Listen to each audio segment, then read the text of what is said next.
देखिए साड़ी के छौड़ी फोटो बियाह बाबू उठा के देखिए साड़ी के छौड़ी तमड़वा प्रदान करे अइबऊ हम थारी के छौड़ी तमड़वा प्रदान करे अइबऊ हम थारी के छौड़ी कहमी त खाइए लेबऊ पूरी तरकारी के छौड़ी कहमी त खाइए लेबऊ पूरी तरकारी के छौड़ी तमड़वा प्रदान करे अइबऊ हम थारी के छौड़ी तमड़वा प्रदान करे अइबऊ हम थारी के छौड़ी।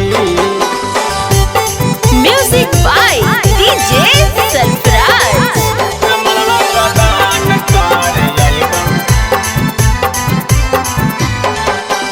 थारी के छौड़ी।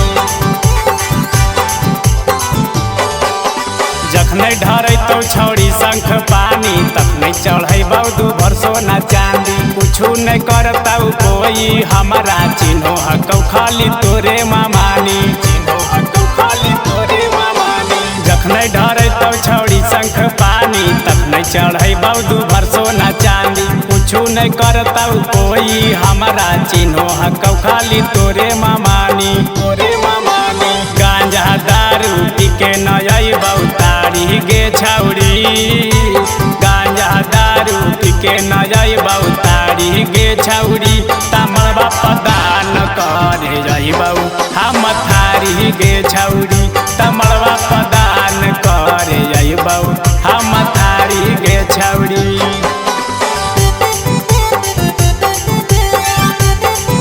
तमड़वा प्रदान करे अइबऊ थारी गे छौड़ी।